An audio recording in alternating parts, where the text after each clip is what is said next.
আজকের ভিডিওর মাধ্যমে আমি দেখানোর চেষ্টা করব কিভাবে আপনারা ভার্চুয়াল বক্সে ভার্চুয়াল মেশিন অ্যাড করবেন, প্রিবিল্ট ভার্চুয়াল মেশিন যেগুলো সাধারণত ওভি ফাইল বা ভিডিআই ফাইলের মাধ্যমে সেট আপ করতে হয়। তো আপনারা অনেকেই যারা সেট আপ করেছেন তারা বিভিন্ন ধরনের প্রবলেম ফেস করছেন, কিংবা যারা সেট আপ করতে পারছেন না তাদের জন্য এই ভিডিওটা খুবই হেল্পফুল হতে পারে। আমি একটা ভিডিওর মাধ্যমে আপনাদের সম্পূর্ণ প্রসেসগুলো A to Z দেখানোর চেষ্টা করব, এবং এই জায়গাতে প্রত্যেকটা স্টেপ A to Z আপনি খুব সুন্দরভাবে ফলো করেন, আশা করি কোনো ধরনের প্রবলেম হবে না। তো ফার্স্টে আপনাদের যে জিনিসটা মাথায় রাখতে হবে, আপনার কম্পিউটারে ভার্চুয়ালাইজেশন এনেবল রয়েছে কিনা সেটা আপনাকে আইডেন্টিফাই করতে হবে। যদি না থাকে তাহলে এনেবল করে নিতে হবে, না হলে আপনার বিভিন্ন ক্ষেত্রে প্রবলেম দেখা দেবে বা অনেক ধরনের ইস্যু আপনি ফেস করবেন। ফার্স্টে আপনাকে এটা চেক করার জন্য বা আপনি কিভাবে বুঝবেন যে আপনার কম্পিউটারে ভার্চুয়ালাইজেশন এনেবল রয়েছে কিনা, এটা দেখার জন্য আপনাকে টাস্ক ম্যানেজার ওপেন করতে হবে। আপনি দুইভাবে ওপেন করতে পারেন, control shift plus escape button press করে ওপেন করতে পারেন, অথবা আপনার নিচে যে টাস্ক বার রয়েছে এটার উপর রাইটে ক্লিক করে টাস্ক ম্যানেজারে ক্লিক করলে আপনি এটা ওপেন হয়ে যাবে। তো এখানে আপনি সেকেন্ড যে ট্যাবটা রয়েছে পারফরমেন্স ট্যাব, এখানে চলে আসবেন। এখানে আসার পর আপনি সিপিইউতে যাবেন। সিপিইউতে যাওয়ার পরে নিচে দেখবেন অনেকগুলো ইনফরমেশন দেওয়া রয়েছে, আমি একটু জুম করে দেখাই এখানে। তো এখানে নিচে দেখেন যেখানে ভার্চুয়ালাইজেশন নামে একটা এনেবল দেখাচ্ছে, এটা অর্থাৎ আমার কম্পিউটারে ভার্চুয়ালাইজেশন এনেবল রয়েছে। আপনার যদি এখানে ডিসেবল দেখায় এর মানে আপনার কম্পিউটারে অবশ্যই হয়তো অফ থাকবে। অফ থাকলে এটাকে এনেবল করে নেবেন, মানে অন করে নেবেন, তাহলে আপনার ডাউনলোড করার ক্ষেত্রে, সেট আপ করার ক্ষেত্রে কোনো ধরনের প্রবলেম হবে না। তো আপনারা অনেকেই যারা গুগল ড্রাইভের যে ফাইলটা আপনাদেরকে দেওয়া হয়েছিল ওভি ফাইলটা, তো অনেকে দেখা যাচ্ছে যে ওই ওভি ফাইলটা ডাউনলোড করতে পারছিলেন না। সেক্ষেত্রে অনেকেই পারছিলেন, আবার অনেকেই পারছিলেন না। তো আমাকে যারা বলেছিলেন, যে আমি বলেছিলাম যে কালি লিনাক্সের যে ওয়েবসাইটটা রয়েছে আপনারা ডিরেক্টলি সেই ওয়েবসাইটে যান, ওয়েবসাইট থেকে আপনারা ডাউনলোড করেন, সেখান থেকে ওভি ফাইল ডাউনলোড করে তারপরে দেন সেট আপটা করেন, তাহলে কোনো ধরনের প্রবলেম হবে না। তো ফার্স্টে এইখানে আপনারা চলে আসবেন কালি লিনাক্সের যে ওয়েবসাইটটা, ওয়েবসাইট আসার পরে এখান থেকে উপরে দেখবেন যে গেট কালি নামে একটা অপশন রয়েছে, এটার উপরে প্রেস করবেন। এটার উপর প্রেস করার পরে একটু নিচের দিকে আসবেন, আসার পরে একদম নিচে আর একটু স্ক্রল করে আসবেন। এখানে দেখেন যে প্রি-বিল্ট ভার্চুয়াল মেশিনস রয়েছে। তো এখানে অনেকগুলো অপশন রয়েছে। তো আপনারা যারা অন্যান্য অল্টারনেটিভ ভার্চুয়াল বক্স বাদে অন্যান্য অল্টারনেটিভ যেমন 𝗁𝗵, 𝗁𝗵𝗆 বা 𝗰𝗵𝗆 ডাউনলোড করতে চান, তাহলে এখান থেকে ওগুলোর জন্যও চুজ করতে পারেন। তো আমি যেহেতু ভার্চুয়াল বক্সের জন্য ডাউনলোড করব, তো আমি এই জায়গাতে ক্লিক করে দেব। ক্লিক করার পরে দেখতে পাচ্ছেন আমার আইডিএম এর ভিতরে চলে আসছে। তো আমি এখান থেকে ডাউনলোড করে নিতে পারবো। এটা 2.96 জিবি। তো আপনারা যাদের আইডিএম নেয় আমি বলবো যে আইডিএম এর মাধ্যমে ট্রাই করেন, কারণ অনেকেই দেখা যাচ্ছে যে ব্রাউজারের মাধ্যমে করতে গিয়ে ব্রাউজারে এরর আসতেছে বা বিভিন্ন ধরনের ফেলিয়ার আসতেছে। তো আপনারা যারা আইডিএম নেয় আইডিএম এর মাধ্যমে ট্রাই করেন, আশা করি ওই প্রবলেমটাও সলভ হয়ে যাবে। তো আমি এটা এখন ডাউনলোড করছি না, আগে থেকেই আমি ডাউনলোড করে রেখেছি যাতে দেখানোর সময় কোনো ধরনের প্রবলেম না হয়। এই জায়গাতে আপনারা এখানে এই ফাইলটা ফার্স্টে আপনার 7 যে একটা ফাইল ডাউনলোড হবে, এটা হচ্ছে 2.96 জিবির একটা ফাইল। তো এই ফাইলটা থেকেই আমরা মূলত এটার ভিতরে এই ফাইলটা রয়েছে, এটাকে ফার্স্টে আমরা এক্সট্র্যাক্ট করব। এক্সট্র্যাক্ট করে নিই এখান থেকে। আর ভার্চুয়াল বক্স ইনস্টলেশন প্রসেসটা দেখালাম না, খুব ইজি। আপনারা অনলাইনে যেভাবে সফটওয়্যার ডাউনলোড করেন, অনলাইন থেকে ডাউনলোড করে যেভাবে ইনস্টল করে থাকেন সেভাবে আপনারা ইনস্টল করবেন, একদম ইজি। আর তেমন কোনো ডিফারেন্স এখানে নাই। দেন আপনারা এই ফাইলটা যখন ডাউনলোড করা হয়ে যাবে এটাকে এক্সট্র্যাক্ট করবেন।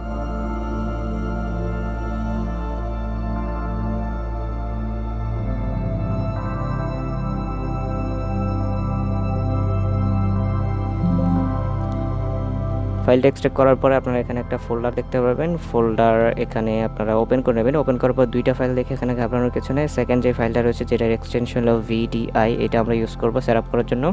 এটা ওভি ফাইল না, তো ওভি ফাইল আর এইটার সেট আপ প্রায় সিমিলার বা সেম, কোনো ধরনের ফারাক নাই, কোনো প্রবলেম নাই। আপনারা ওভি ফাইল ছাড়া এটা দিয়ে সেট আপ করতে পারেন, কোনো সমস্যা নেই। এতে কোনো ধরনের এরর বা আপনারা ইস্যু খুঁজে পাবেন না, বা ওই ধরনের আশা করি হবে না। তো আপনাদের এটা এক্সট্র্যাক্ট করার পরে এখানে দুইটা ফাইল রয়েছে, এগুলো থাক আপাতত। আমরা এবার আপনারা একটা কাজ করবেন, আপনাদের যেই ডাইরেক্টরি বা যেই লোকেশনে আপনারা ভার্চুয়াল মেশিনটাকে সেভ করতে চান, বা যেখানে আপনারা যেই লোকেশনে এটাকে সেভ করে রাখতে চান, বা যেই লোকেশনটা আপনার ভার্চুয়াল মেশিনের জন্য একটা ডাইরেক্টরি সিলেক্ট করতে আমরা সবাই জানি। তো আমি এখান থেকে আলাদা একটা পার্টিশন করে রাখছি ভার্চুয়াল মেশিনের জন্য। আপনারা চাইলে যে কোনো একটা পার্টিশনের ভিতরে আপনারা ফোল্ডার ক্রিয়েট করে ওই ফোল্ডারের ভিতরে করতে পারেন, কোনো সমস্যা নাই। তো আমি এই ডাইরেক্টরির ভিতরে এখানে আলাদা একটা ফোল্ডার ক্রিয়েট করে নিয়েছি। তো আপনারা এভাবে ফোল্ডার ক্রিয়েট করে নেবেন। নেওয়ার পরে আপনারা যেটা করবেন, এখান থেকে আপনার ভার্চুয়াল বক্সটা ওপেন করে নেবেন।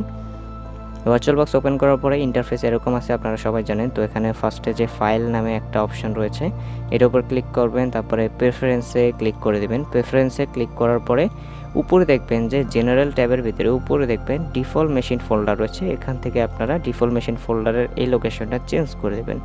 আদার্সে গিয়ে আপনারা একটু আগে যে ফোল্ডারটা সিলেক্ট করেছেন ভার্চুয়াল মেশিনের জন্য, বা যে ডাইরেক্টরিতে আমরা ফোল্ডারটা ক্রিয়েট করেছি, এই যেমন আমি এখানে ক্রিয়েট করেছিলাম ভার্চুয়াল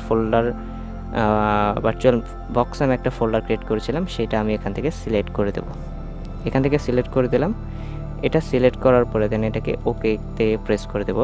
ওকে করার পরে এবার আমরা ওই দুইটা ফাইল আমরা একটু আগে এক্সট্রাক্ট করেছিলাম, এক্সট্রাক্ট করে যে দুইটা ফাইল পেয়েছিলাম, এর ভিতরে যেটা ভিডিআই এক্সটেনশন 13 GB ফাইল, এটা আপনি এখান থেকে কপি করবেন। কপি করে নিয়ে আপনার যেই ড্রাইভটাতে আপনি ফোল্ডারটা ক্রিয়েট করেছিলেন, বা আপনি যে লোকেশনটা একটু আগে আইডেন্টিফাই করেছিলেন, সেই লোকেশনে আপনি চলে যাবেন। এখানে আসার পরে এখানে আপনারা এই ফাইলটাকে কপি করে নিয়ে আসবেন এখানে। তো ফাইলটা এখানে চলে আসার পরে আপনাদের এখানে আপাতত কাজ নেই, এটাকে আমরা বন্ধ করে দিই। এবার আপনার বাকি কাজ আপনি ভার্চুয়াল বক্সের ভিতর করতে পারবেন। তো ফার্স্টে যেটা করবেন, এখানে নিউ অপশন দেখতে পারবেন, নিউ অপশনে ক্লিক করে দেবেন। ক্লিক করার পরে পপ আপ আসবে। পপ আপে এখানে আমরা অপারেটিং সিস্টেমের নাম দিয়ে দিই, এটা আমরা কালি লিনাক্স লিখে দিই। দেন নিচে দেখবেন যে ওই সেম লোকেশনটাই দেওয়া থাকবে, এটা চেঞ্জ করার দরকার নাই। আইএসও ফাইল এখান থেকে সিলেক্ট করব না, এটা টাইপ লিনাক্স থাকবে। ভার্সনের ক্ষেত্রে আমরা এখান থেকে Debian 64 দিয়ে দেব। এখান থেকে আপনারা লিনাক্স অ্যান্ড Debian 64 এভাবে সিলেক্ট করে দেবেন। দেন দেওয়ার পরে এখানে আর তেমন কিছু করা লাগবে না, এখান থেকে নেক্সটে চলে যাব। স্টেপগুলো যেভাবে দেখাবো সেম টু সেম করবেন, তাহলে প্রবলেম হবে না। আপনাদের যাদের কনফিগারেশন লো, তারা এখানে বাই ডিফল্ট যেটা আসবে সেটা দিতে পারেন, অথবা এখান থেকে বাড়িয়ে দিতে পারেন। এটা স্ট্যান্ডার্ড ভালো হয়, আপনি 4096 যেটা রয়েছে এই রকম একটা সাইজ আমি দিয়ে দিলাম।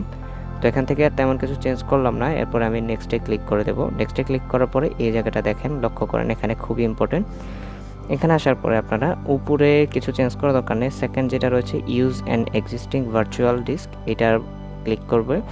এটা ক্লিক করার পরে এটা এমটি দেখাচ্ছে, অর্থাৎ এখানে কোনো ধরনের ডিস্ক নেই। এটা এই যে ফোল্ডার আইকন রয়েছে পাশে, ফোল্ডার আইকনে ক্লিক করব। দেন এরকম একটা পপ আপ আসবে, এখান থেকে আমরা অ্যাড অপশনে ক্লিক করে দেব। অ্যাড অপশনে ক্লিক করার পরে আমরা একদম যেই ফোল্ডারটা একটু আগে আমরা যে ফোল্ডারে আমরা ওই ফাইলটা কপি করে নিয়ে গেছিলাম, ওই ফোল্ডারটা আমরা চলে যাব বা ওপেন করে নেব। দেখতে পাচ্ছি যে এখানে অটোমেটিক আরেকটা ফোল্ডার চলে আসছে, বাট ওইটার দিকে খেয়াল রাখবো না। আমরা নিচে দেখব যে ফাইলটা রয়েছে, ফাইলটা জাস্ট সিলেক্ট করে দেব। সিলেক্ট করে আমরা জাস্ট এটাকে ওপেন করে দেব। ওপেন করার পরে এখানে এটা অটোমেটিক ফাইলটা চলে আসবে। দেন নিচে আমরা এটা সিলেক্ট থাকা অবস্থায় নিচে এখানে চুজ অপশনটাতে ক্লিক করে দেব।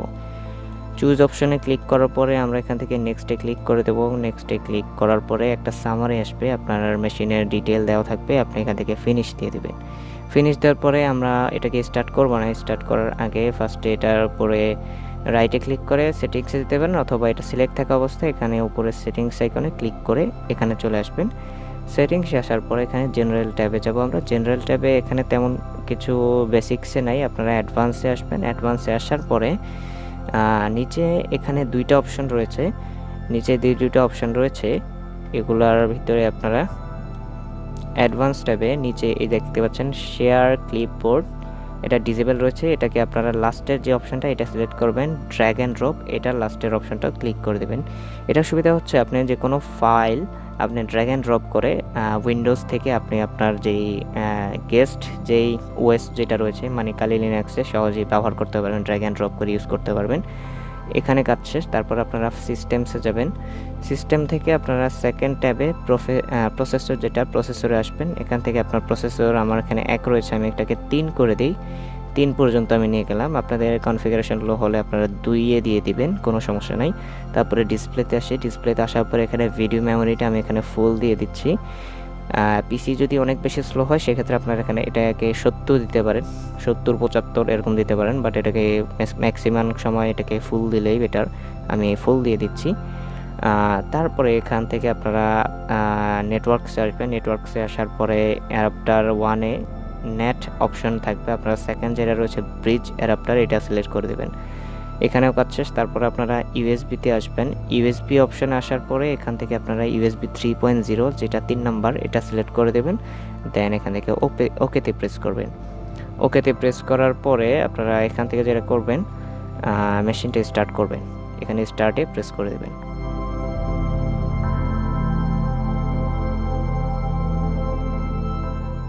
স্টার্টে প্রেস করার পরে আস্তে আস্তে লোডিং নিয়ে যেটা চলে আসছে। তো আপনাদের এই জায়গাতেও সেমভাবে এটা চলে আসবে, যেভাবে যে প্রত্যেকটা প্রসেস দেখাচ্ছিলাম সেই প্রসেসগুলো ওইভাবে ফলো করবেন, তাহলে কোনো ধরনের এরর আসবে না বা প্রবলেম এখানে আপনি ফেস করবেন না।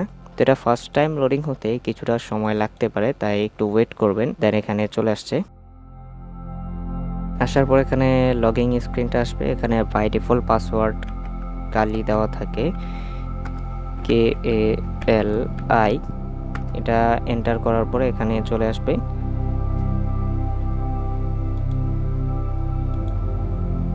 এখানে স্ক্রিন রেজুলেশন অটোমেটিকলি চলে আসবে, এটা সেট করার প্রয়োজন হয় না সাধারণত। তো এরকমভাবে ইন্টারফেসটা চলে আসছে। এরপরে আপনারা এখান থেকে নিজেদের মতো কাস্টমাইজ করে নিতে পারেন, যদি চান এখান থেকে টার্মিনাল থেকে এটাকে আপগ্রেড করে নিতে পারেন। তারপরে এখান থেকে একটা কমান্ড লিখে দেখি যেটা কাজ করে কিনা। এন্টার দিলাম। এন্টার দেওয়ার পরে পাসওয়ার্ড চাই, ডিফল্ট পাসওয়ার্ড 𝘂𝗂𝗯𝗀, দ্যাট এন্টার দেওয়ার পরে ডান।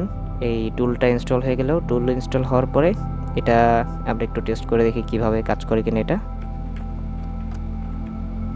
দেন এটাকে আমরা এন্টার দেই। দেখতে পাচ্ছি হ্যাঁ, সব কিছুই মোটামুটি ঠিকঠাকভাবে কাজ করছে, অর্থাৎ আমাদের কালি লিনাক্সটা ফুললি ইনস্টল হয়ে গেছে এবং এটা সব কিছু হয়ে গেছে। এরপর আপনারা এটাকে নিজেদের মতো কাস্টমাইজ করবেন এবং আপগ্রেড করে নেবেন। এইখানেই এতটুকু ছিল সেটআপটা। আশা করি আর কোনো ধরনের প্রবলেম থাকবে না, আর যে কোনো ধরনের প্রবলেম হলে অবশ্যই সেটা জানিয়ে দেবেন।